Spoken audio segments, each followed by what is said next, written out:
জয় রাধে। আজকের পাঠ সার্বভৌম ভট্টাচার্য উদ্ধার শ্রী চৈতন্য চরিতামৃত মধ্যলীলা খণ্ড শ্লোক 31। সার্বভৌমে জানাইয়া সবা নীল ভভ্যন্তরে নিত্যানন্দ গোসাইরে তেহু কইল নমস্কারে। সবা সহিত যথাযোগ্য করিল মিলন, প্রভু দেখি সবার হইল হরষিত মন।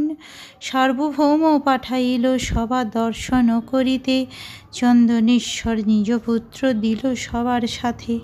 জগন্নাথ দেখি সবার হইল আনন্দ, ভাবেতে আবিষ্ট হইলা প্রভু নিত্যানন্দ। সবে মিলি ধরি তারে সুস্থির করিল, ঈশ্বর সেবক মালা প্রসাদ আনি দিল। প্রসাদ পাইয়া সবে হইলা আনন্দিত মনে, পুনরূপী আইলা সবে মহাপ্রভুর স্থানে। উচ্চ করি করে সবে নাম সংকীর্তন, তৃতীয় প্রহরে হইল প্রভুর চেতন। হুঙ্কার করিয়া উঠে হরি হরি বলি, আনন্দে সার্বভৌম তার লইল পদধূলি। সার্বভৌম কহে শীঘ্র করহ মধ্যাহ্ন, মই ভিক্ষা দিমু আজি মহাপ্রসাদান। সমুদ্র স্নান করি মহাপ্রভু শীঘ্র আইলা, চরণ পাখালি প্রভু আসনে বসিলা। সার্বভৌম ভট্টাচার্যের অনুমতি নিয়ে গোপীনাথ আচার্য সমস্ত ভক্তদের গৃহাভ্যন্তরে নিয়ে গেলেন এবং নিত্যানন্দ প্রভুকে দেখে সার্বভৌম ভট্টাচার্য সশ্রদ্ধ প্রণতি নিবেদন করলেন। সার্বভৌম ভট্টাচার্যের সঙ্গে সমস্ত ভক্তদের পরিচয় হলো এবং তিনি তাদের যথাযোগ্য সম্ভাষণ জানালেন। সার্বভৌম ভট্টাচার্য তাদের সকলকে জগন্নাথ দর্শন করতে পাঠালেন এবং তাদের সঙ্গে তার পুত্র চন্দনেশ্বরকে পথ প্রদর্শক রূপে দিলেন। জগন্নাথ দেবকে দর্শন করে সকলের অত্যন্ত আনন্দ হলো। বিশেষ করে নিত্যানন্দ প্রভু আনন্দ সাগরে নিমগ্ন হয়ে ভাবাবিষ্ট হলেন। নিত্যানন্দ প্রভু যখন ভগবৎ প্রেমে এইভাবে উন্মত্ত হয়ে উঠেছিলেন, তখন সকলে তাকে ধরে শান্ত করলেন। শ্রী জগন্নাথ দেবের সেবক তখন তাদের শ্রী জগন্নাথ দেবের মালা প্রসাদ এনে দিলেন। জগন্নাথ দেবের মালা প্রসাদ পেয়ে সকলে অত্যন্ত আনন্দিত হলেন। তারপর তারা শ্রী চৈতন্য মহাপ্রভু যেখানে ছিলেন সেখানে ফিরে এলেন। সমস্ত ভক্তেরা তখন উচ্চৈস্বরে হরে কৃষ্ণ মহামন্ত্র কীর্তন করতে লাগলেন। তৃতীয় প্রহরে শ্রী চৈতন্য মহাপ্রভুর চেতনা ফিরে এলো। শ্রী চৈতন্য মহাপ্রভু হরি হরি বলে হুঙ্কার করে উঠলেন। তখন সার্বভৌম ভট্টাচার্য মহা আনন্দে তার পদধূলি গ্রহণ করলেন। সার্বভৌম ভট্টাচার্য বললেন, আপনি দয়া করে এখন শীঘ্র মধ্যাহ্ন স্নান করে আসুন। আজ আমি আপনাকে জগন্নাথ দেবের মহাপ্রসাদ নিবেদন করব। সমুদ্রে স্নান করে শ্রী চৈতন্য মহাপ্রভু এবং তাঁর ভক্তেরা শীঘ্র ফিরে এলেন। তারপর পাদ প্রক্ষালন করে প্রসাদ গ্রহণ করার জন্য মহাপ্রভু আসনে বসলেন। বহুত প্রসাদ সার্বভৌম আনাইল, তবে মহাপ্রভু সুখে ভোজন করিল। সুবর্ণ থালির অন্ন উত্তম ব্যঞ্জন, ভক্তগণ সঙ্গে প্রভু করেন ভোজন। সার্বভৌম পরিবেশন করেন আপনে, মহাপ্রভু কহে মোরে দেহ লাফরা ব্যঞ্জনে।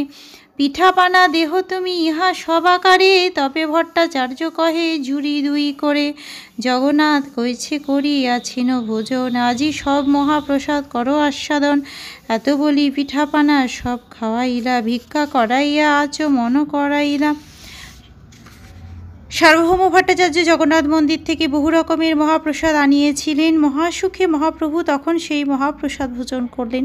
সোনার থালায় শ্রী চৈতন্য মহাপ্রভুকে অন্ন এবং অতি উত্তম ব্যঞ্জন নিবেদন করা হয়েছিল। তাঁর ভক্তের সঙ্গে মহাপ্রভু সেই প্রসাদ গ্রহণ করলেন।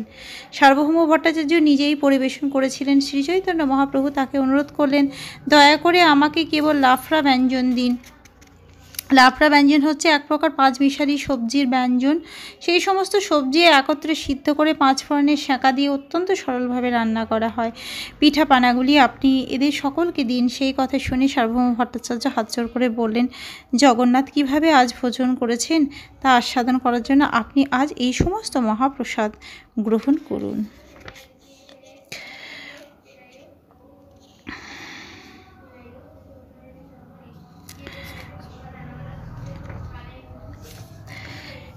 এই বলে শ্রীচৈতন্য মহাপ্রভুকে পিঠাপানা ইত্যাদি সমস্ত উপাদেয় খাদ্য ভোজন করালেন এবং তারপর ভোজন সমাপ্ত হলে তাকে আচমন করালেন।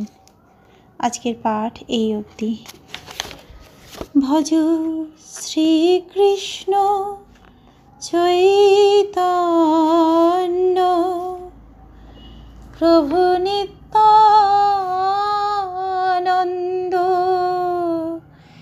শ্রী অদ্বৈত গদাধর শ্রীবাসাদি গৌর ভক্ত বৃন্দ। হরে কৃষ্ণ কৃষ্ণ কৃষ্ণ হরে হরে, হরে রাম রাম রাম হরে হরে। জয় রাধে জয় রাধে জয় রাধে জয় রাধে জয় রাধে।